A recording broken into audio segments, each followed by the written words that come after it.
Good morning, my friends. Welcome to this episode of Healing Your Codependency. I'm Marshall Bircher, and I'm your guide in transforming that codependency into confidence, belonging, love, satisfaction in your life.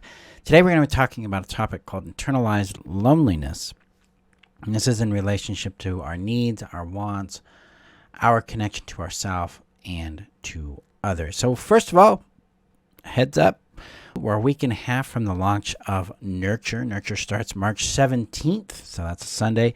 Classes are at 12 p.m. on Sundays. It's 10 weeks long. I'm going to teach you how to tap into and heal your loneliness, your emptiness, and build warmth and belonging, both within yourself, to yourself, and with others. So come and join us. March 17th is when we start. Enrollment closes March 15th. So you got about a week and a half to jump in to enroll. The link is below in the description or at my website at healyourcodependency.com. So come and join us there. Secondly, let's jump into internalized loneliness. So what on earth is internalized loneliness? Oh, no. And secondly, the Everything Forever program is open for enrollment until April 15th. This is your opportunity to get everything I've created, all my courses that I've created over the last 10 years, all the courses I'm creating now, and all future courses I'm going to create for one fee, one investment. That's it. Currently, the investment for new students is $3,000. If you're an existing student of one of my courses, go to the webpage. The link is below in the description. Also on the front page at healyourcodependency.com and click on, hey, I'm an existing student. Send me my upgrade price and I'll get you a price on that. Again, this is only open to 30 people this year. And when those 30 seats are gone, this is gone. You have to wait till next year to enroll. So that's happening too. All right, so let's jump into internalized loneliness. So first of all, what is internalized loneliness? In my work, internalized loneliness is defined as being cut off from one's sense of self. In other words, we do not feel like we have connection, presence, or a relationship to who we are. Instead, we are externally seeking a sense of ourselves through other people, places, and things that are outside of ourselves. So that would be relationships, work, particular kinds of achievements, social status, things of that nature would be how we are trying to define ourselves and connect to ourselves. But internally, we feel numb, we feel empty, we feel lost. We don't have an orientation to our own sense of things, our own intuition, our own impulses, the language or nuances or impulses of or nudges is a better word rather than nuances, nudges of our needs, our wants, our true self. We're not here in our body. We're out here in the world seeking ourselves. And this leads to a really profound sense of, I don't know who I am. I've not been known by others. I feel empty. I feel confused and lost as to what I want, what I value, who I am, those kind of things. These are all expressions of this internalized loneliness. So how does internalized loneliness get created? Well, internalized loneliness is the result of profound, persistent, relational neglect. So growing up, one of the functions of being a parent is to connect with and reflect back to the child who we see them being, what we see them feeling, helping them connect with the things that they are expressing and demonstrating through their interactions with ourselves, others, and the world. So like, when I was raising my kiddos, I'm like, oh, you really have a strong interest in this thing. You keep going back to it. It's very interesting to you. Tell me more about what that's like for you. Let's do it together. Teach me about it. Help me understand it for you. What does it feel like? What does your body feel like when you do that? And then helping them label and name the experiences they're having so that they start to understand themselves through the reflection they're receiving from me.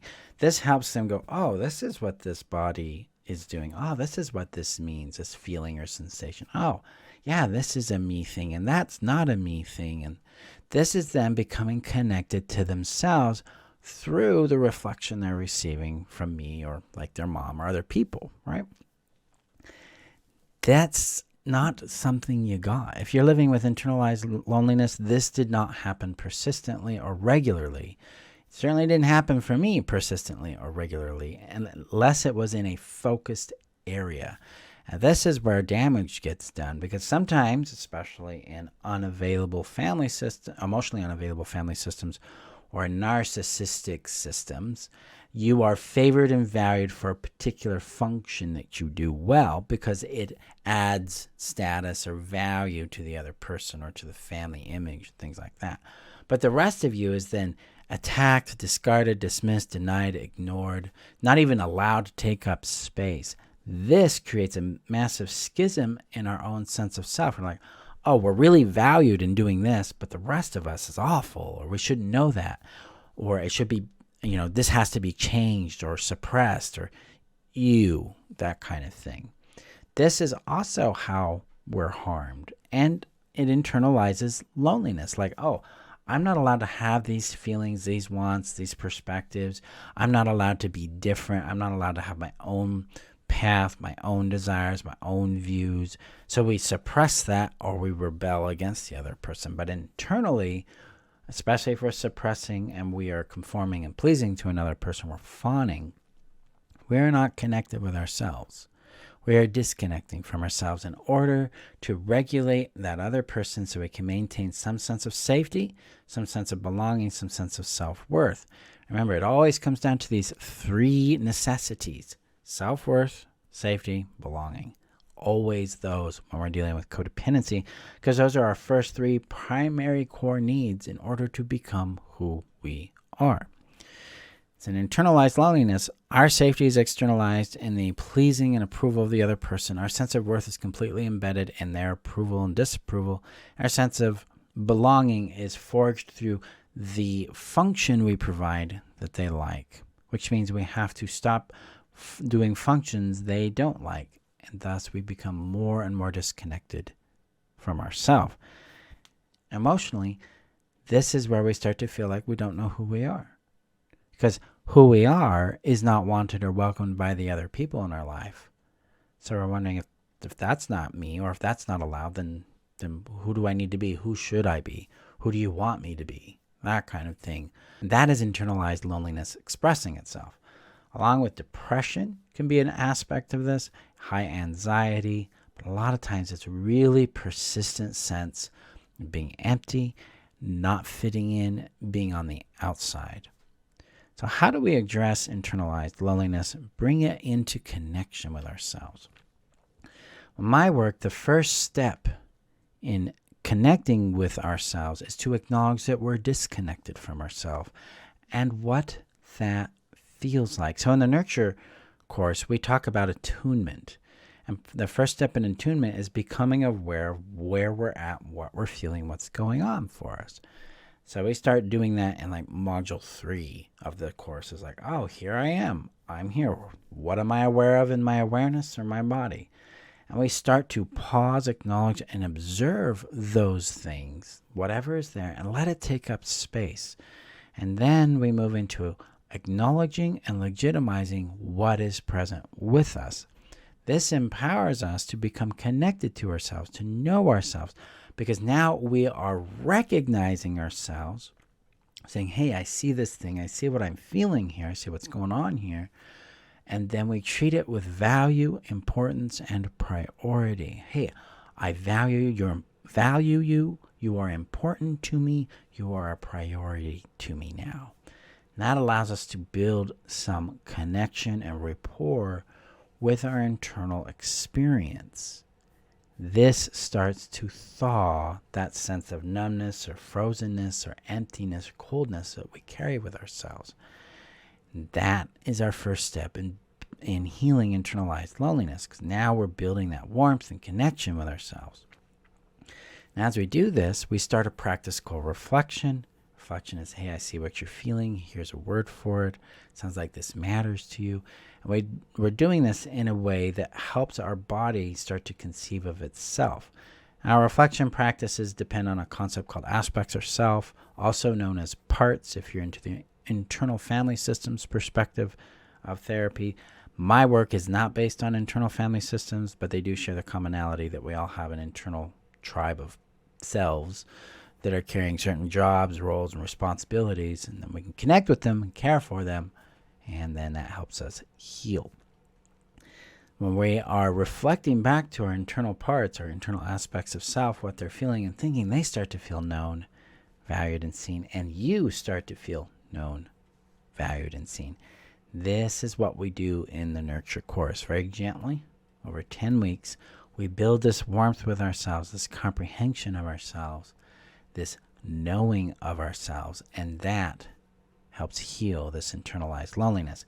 This then produces a result of becoming more emotionally available, responsive, and curious about interpersonal connection. So now we can move from this internalized sense of I'm not wanted, I don't belong, or I'm not real, to I'm real, I have value, I want to connect with others, I want to play, I want to experience things, I want to offer support and receive support.